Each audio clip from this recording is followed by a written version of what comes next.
Yo, it's the In Between the Lines podcast. I'm Shamar. That's Jay. You are the Pod Squad. Make sure you like and subscribe. Jay. Yo, bro. What's going on? Man, let's just get to it this week. Okay, let's get right into it then, bro. Shit happening out here. A lot of stuff didn't happen. Yeah, well, the biggest news for me was Stephen A. Smith. First, let me congratulate Stephen A. Smith. 5-year contract worth $100 million. ESPN, Walt Disney. He ain't gonna get no love. Ain't nothing here. Pip squeak. But anyway, give Stephen A. Smith some love, man. Well deserved, man. I'm saying that because journalism is not hard. He actually went to school for it. Worked in the city, Philadelphia Inquirer for 17 years. Mm-hmm. Covered the Sixers forever during the Allen Iverson era. So, you know, I'm not a big Stephen A. Smith fan, but I do want to give him, you know, like his flowers on. Yeah, definitely give it his flowers. But why you not a Stephen A. Smith fan? I guess it will be personal because they ain't professional because he's good at what he do. I can't front on that. I'm not going to front on that. Sometimes I think he's extra, and some of his opinions, bro.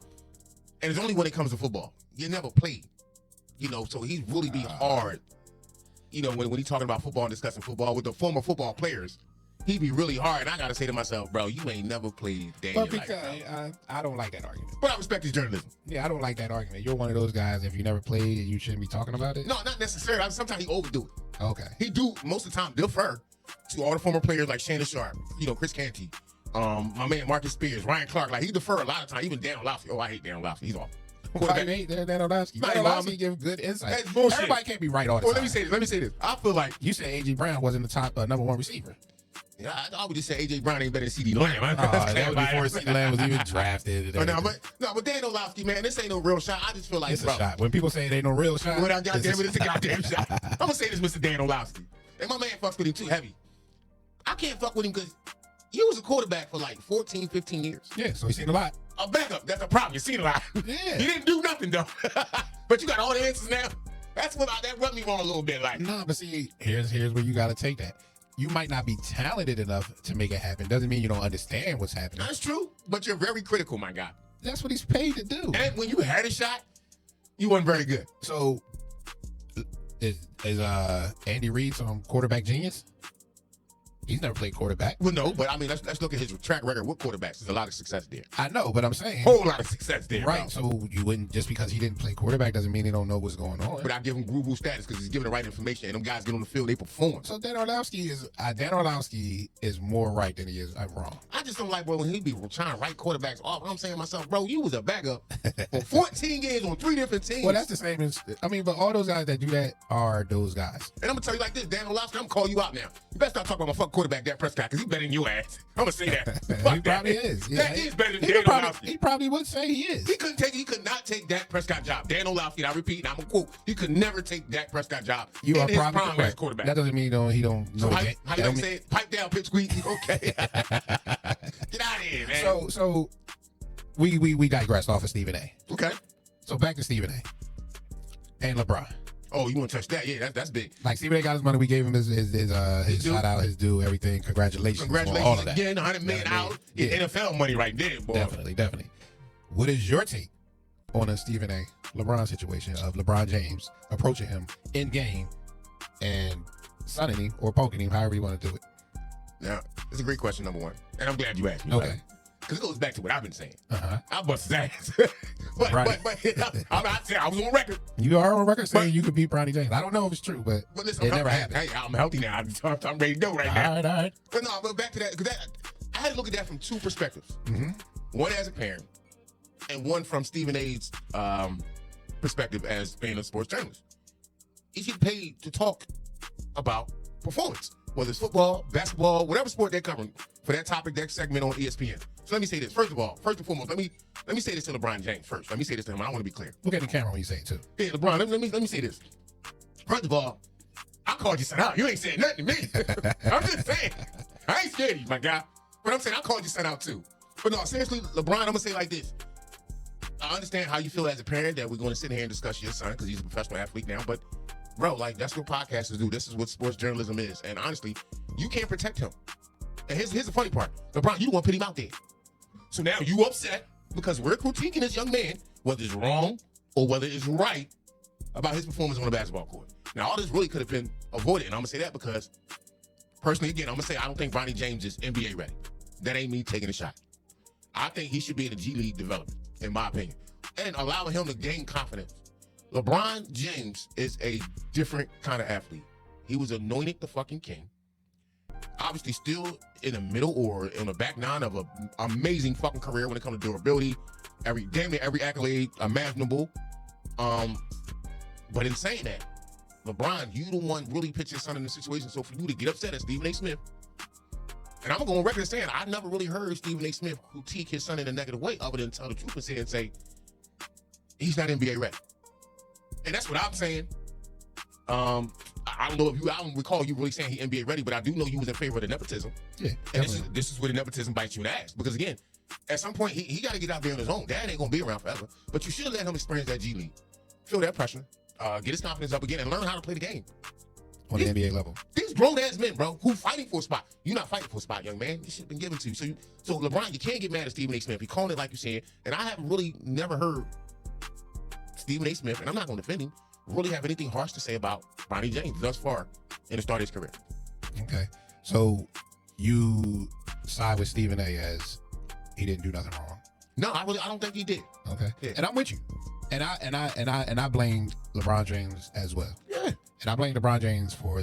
I got a couple reasons, and the first reason is not only did you get him drafted, you forced him into that draft. As a parent, to me, as a parent, if my son is in college and has a heart condition that season, why would I force him into the NBA? I forced him to me, it seems like LeBron James forced him into the NBA for LeBron's own personal reasons. To be able to be in position to say Lakers draft him on the second round, all that coincides. So we're going to force him into the NBA. Anybody else would have been like, yo, he just had a heart attack. His first college year, he wasn't out there playing. He didn't have a good year. Let him stay another year and get it and develop. Right. What's the rush? What is the rush? Your dad is a billionaire. And then he's like, oh, my son wants to be his own person. Then let him. So that's the first issue I got. The second issue, again, is like we said, all right, heart attack, all that, bad college season, put that back. Now you get him drafted. You try to portray, oh, I have nothing to do with it. The rumors came out that if anybody else signs him, he's not going to sign. Which is a threat. Which is basically a threat by the number one player in the league. So you force him to the Lakers. Now, hindsight 2020, like you said, the nepotism comes in. It's a good thing. It's the first thing. It's another accolade for LeBron. The first man to play with his son. It's all about LeBron. From up to this point, I haven't seen nothing that's really benefited Bronny except getting drafted. So now you wasn't ready. So now you not only you didn't learn really in college, now you're trying to learn against pro players.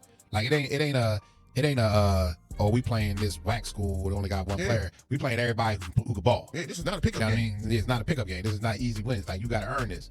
So now, on top of that, you say before the draft, he's better than half the NBA players in the league. Again, putting the pressure on your son.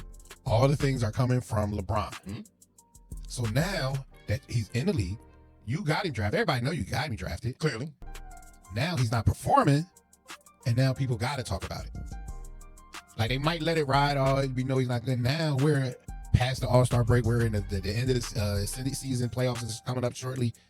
Now the noise is getting louder because the play hasn't gotten any better. So now Stephen A. has to do his job. And that's a problem. And his job is one of the reasons why the NBA's and all these sports are so big. Because not only do we not watch the game, we watch people talk about the game. My lady be mad. She's like, you just watch the game. Why you want to listen, look at, talk, and hear them talk about it? I was like, it's just something we do. So a sports casting, the sports centers and the FS1s, they promote the game as well. They don't just talk about the game. They promote the game. They promote interest in seeing, the next matchup, who can beat this. And they're actually promoters of the game. So not only is he doing his job in commenting, he's doing his job in promoting the league. So now you come up to him during the game. You out of pocket. To a guy who just got paid. He just got paid. He works for Disney. Yeah. Which has a TV contract with the NBA. Which has a TV contract, but he can't do nothing. So you coming out with that bravado, all that bravado, gangster energy. Like that wasn't just yo man, stop talking about my son. Yeah. Got homie doing like, we good. Yeah. That was that nigga. Yeah. Stop talking about my son. It was gonna be a problem. He had that type of energy and that type of you can see it. And that type of body movement. You can see it, and everything. So doing that to somebody like Stephen A. Smith, you ain't get no points for that. You don't get no points for that. No, not at all. You know what I mean? Like you're super big. You got to do that to a person that's on your level of that, of an NBA player who's your size and ready, who's on that same type energy.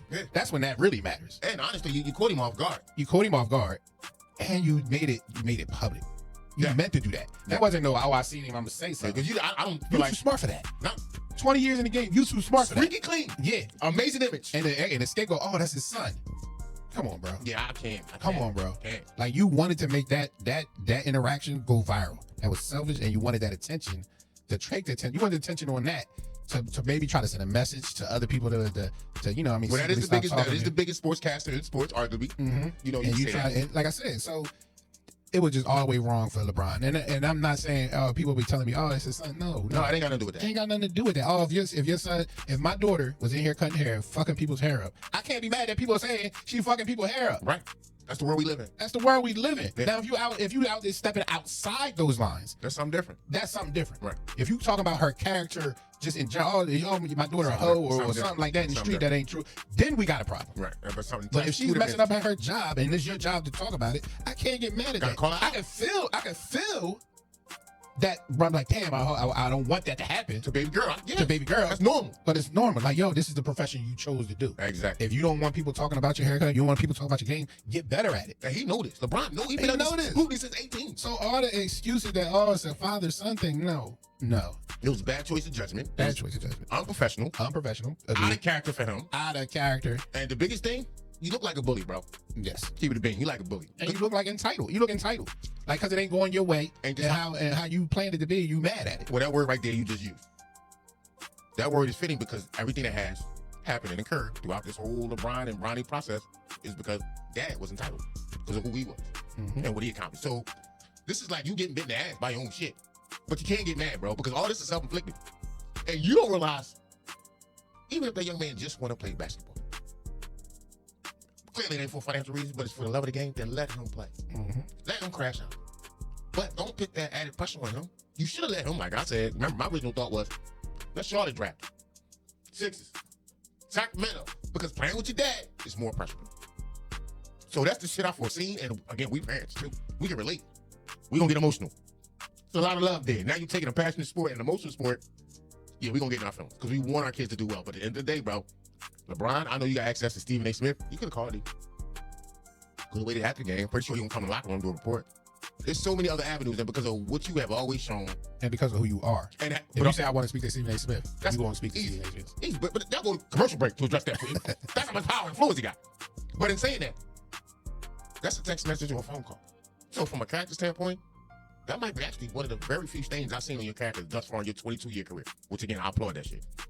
Because I always respect him as a man. I'm not that big of a fan of his game.